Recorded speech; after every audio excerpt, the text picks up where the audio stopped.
جناب عیسیٰ بلند، جناب عیسیٰ نیچے، پانچواں آسمان بلند، پانچواں آسمان نیچے، چھٹا آسمان بلند، چھٹا آسمان نیچے، ساتواں آسمان بلند، ساتواں آسمان نیچے، کعبہ اور قوسین بلند، کعبہ اور قوسین بلند، کعبہ اور قوسین نیچے، میرے نبی کی نالین بلند۔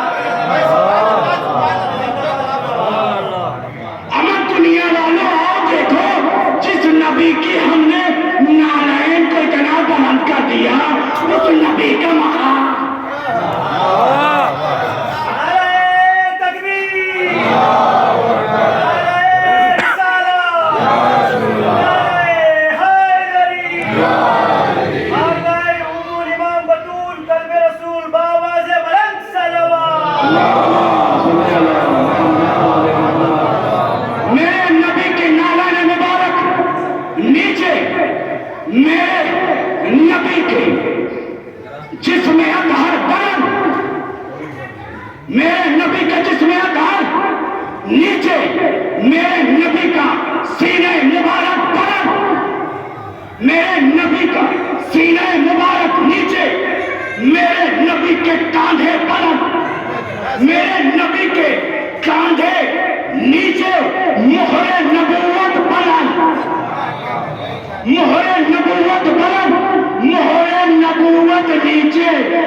جب علی نبی کے کاندھوں پر نبی نے سوال کیا، یا علی کیسا محسوس کر رہے ہو،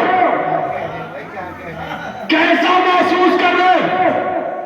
کہا چاہوں تو یا نبی خدا ستاروں کو توڑ دوں، چاہوں تو ستاروں کو توڑ دوں۔ بڑے بھائی کو وجد آ گیا اور آنے کے بعد کہا علی توڑ ہی لو۔ آخری جملہ ہے تو علی نے کہا چاہوں تو توڑوں، کہا توڑو، کہا توڑنے کو نہیں، کہا کیوں، کہا توڑنے کی ضرورت کیا ہے جب گھر پہ بلا لے گا۔ سلام محمد والے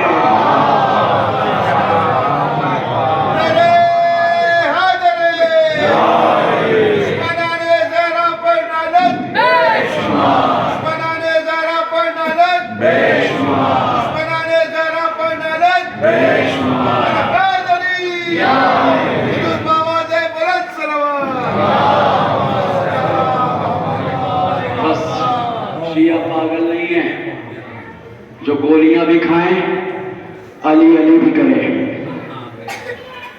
بم سے اڑائے بھی جائے علی علی بھی کرے۔ فاطمہ بس آخری لفظ، آخری بہار الانوار میں یہ ملتا ہے کہ فاطمہ کی ذات کا نام ہے۔ بروز محشر آدم سے لے کے خاتم تک مصطفیٰ مرتضیٰ مجتبیٰ سب موجود ہوں گے، اور ایک مرتبہ فاطمہ کی آمد سے پہلے ایک محشر میں صدا گونجے گی، اے اہل محشر اپنی اپنی نظروں کو جھکا لو۔ سارے اہل محشر نظروں کو جھکا لیں گے، جناب فاطمہ کی سواری کو جنت کے دروازے پر روکا جائے گا۔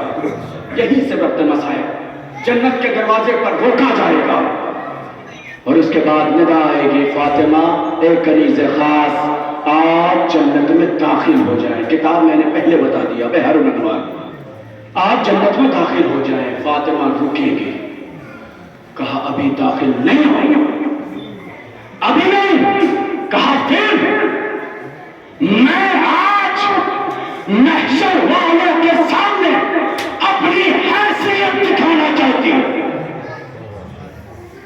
اپنی حیثیت دکھانا چاہتی ہوں، پھر میں اپنے چاہنے والوں کے ساتھ جنت میں جاؤں گی۔ اب میں دو تین مثالیں آپ کے سامنے، ایک مثال جناب فاطمہ ندا آئے گی، اے فاطمہ اپنے چاہنے والوں کو محشر سے چن لے۔ میں اس کی مثال اپنے بچوں کے لیے بیان کر دوں۔ گاؤں دیہات میں آپ نے دیکھا ہوگا کہ گیہوں جب کٹ جاتا ہے تو اسے رکھا جاتا ہے، کچھ مہینوں کے بعد یا ایک سال اس پر توجہ نہ دی جائے تو وہ گیہوں نیچے نیچے خراب ہوتا رہتا ہے۔ کچھ دیر کے بعد جب اسے نکالا جاتا ہے تو اسے چھانٹا جاتا ہے، بہت توجہ، اسے چھانٹا جاتا ہے اور چھانٹنے کے بعد رزلٹ یہ نکلتا ہے کہ جو اس میں سے خراب دانے ہوتے ہیں، جو اس میں سے خراب دانے ہوتے ہیں انہیں واپس پھینک دیا جاتا ہے، جو اچھے دانے ہوتے ہیں انہیں پھر رکھ لیا جاتا ہے۔ اور قریب کرو، ان جو خراب دانوں میں کچھ اچھے دانے بھی ہوتے ہیں۔ میں نے پرندوں کو دیکھا ہے، مرغے کے بچوں کو دیکھا ہے، مرغیوں کو دیکھا ہے، وہ کھانے کے لیے جب آمادہ ہوتی ہے تو اچھے اچھے دانوں کو نکالتی ہے، خراب خراب دانوں کو چھوڑ دیتی ہے۔ فاطمہ بھی بروز محشر ایسے ہی کریں گے، جو چاہنے والے ہوں گے انہیں چن لیں گے۔ اب اس کے بعد فاطمہ نے چن لیا، اب پروردگار کی ندا آئے گی۔ اس کے بعد آپ کو نظر کا اہتمام ہے، غالباً نظر آپ کو نیاز ملے گی، کوئی بھی تبرک حسین۔ اب جب چاہنے والے آئیں گے تو ندا ہوگی، اے فاطمہ کے چاہنے والے جنت میں چلے جاؤ۔ نہیں نہیں، پھر پروردگار آج میں بھی اپنی حیثیت دکھانا چاہتا ہوں، جاؤ چن لو اپنے چاہنے والوں کو، چن لو، دو جملے، ان کو چن لو جس نے نام حسین پر، نام اہل بیت پر کھانا کھلایا، نام حسین پر شربت پلائی، نام حسین پر تبرک کھلایا، انہیں بھی چن لو۔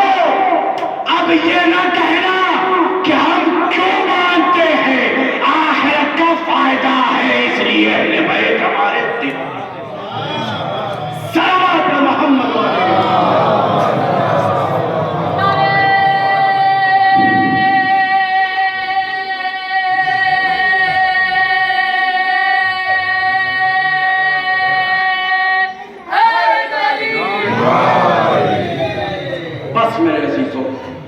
مجلس سے میں نے لفظ شروع کیا تھا اور مجلس پہ سوچ رہا ہوں ختم کر دوں۔ جیسے ہی بانی نے، انتظامیہ نے اعلان کیا کہ مجلس ہے اتنے بجے، آپ حضرات آمادہ ہوئے، لیکن فرش عزا پر اس وقت تک نہ آ سکے کہ جب تک مجلس کا آغاز نہ ہو گیا۔ جیسے ہی بانی نے مجلس حسین کا اہتمام کیا، فرش بچھایا، کائنات کی تین بیویاں،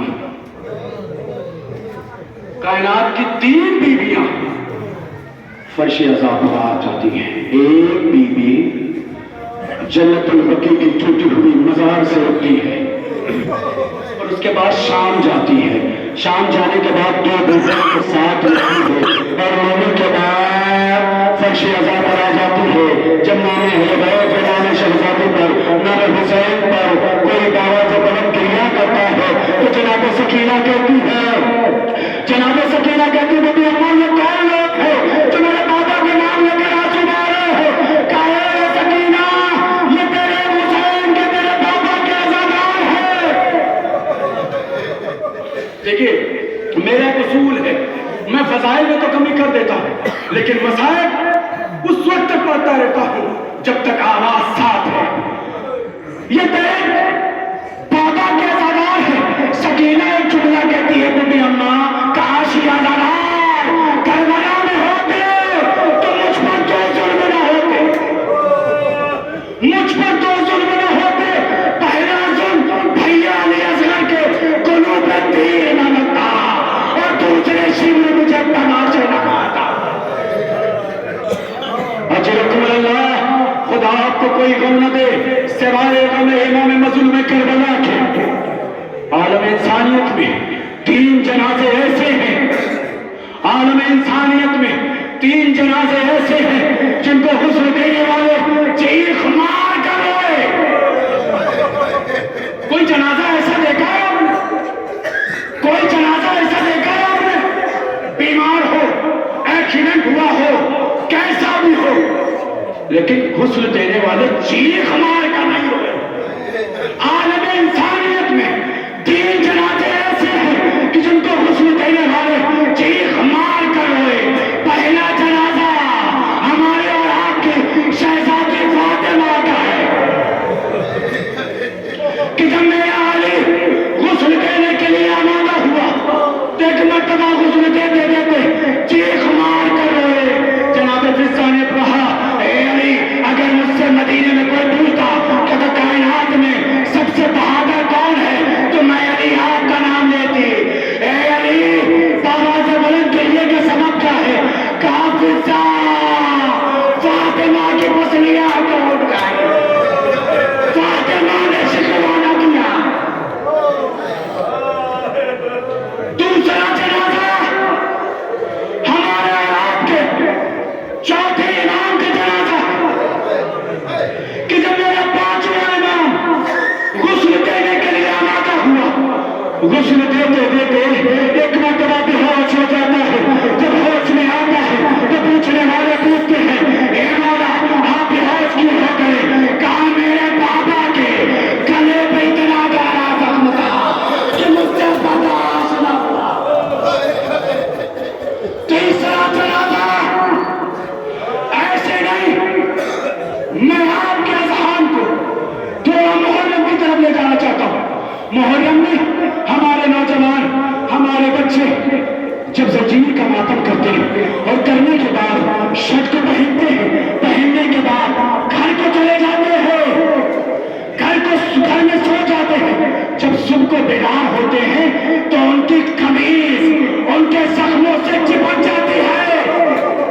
جن کے چھڑانے میں، جن کو جدا کرنے میں اسے اذیت ہوتی ہے۔ عالم انسانیت میں تیسرا جنازہ ہماری اور آپ کی شہزادی سکینہ کا ہے کہ جب میں غسالہ غسل دینے کے لیے آمادہ ہوتی ہے تو ایک مرتبہ کرتے کو جدا کرنا چاہتی ہے، لیکن کرتا قمیض جدا نہیں ہوتا۔ پوچھتی ہے بیویوں، یہ بتاؤ کہ اس بچی کو کوئی مرض تھا؟ جناب زینب کہتی ہے، نہیں، اس بچی کو کوئی مرض نہیں تھا، بلکہ شام غریبہ سے لے کر شام کے زندہ آباد ظالم ہے۔ اتنے گناہ شکر